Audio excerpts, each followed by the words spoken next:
پڑھیے میرے ساتھ، اللہم اجعلنا من اہل النعیم ولا تجعلنا من اہل الجحیم۔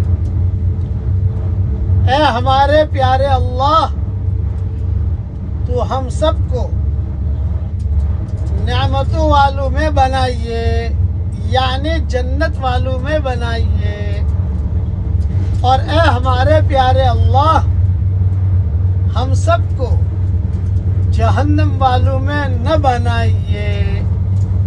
یہ دعا بھی پڑھتے رہیے، ان الابرار لفی نعیم وان الفجار لفی جحیم۔ اس سے یہ دعا لی گئی ہے۔ میں سفر میں ہوں، اللہ تعالیٰ یہ دعا پوری امت کے مردوں اور عورتوں کے لیے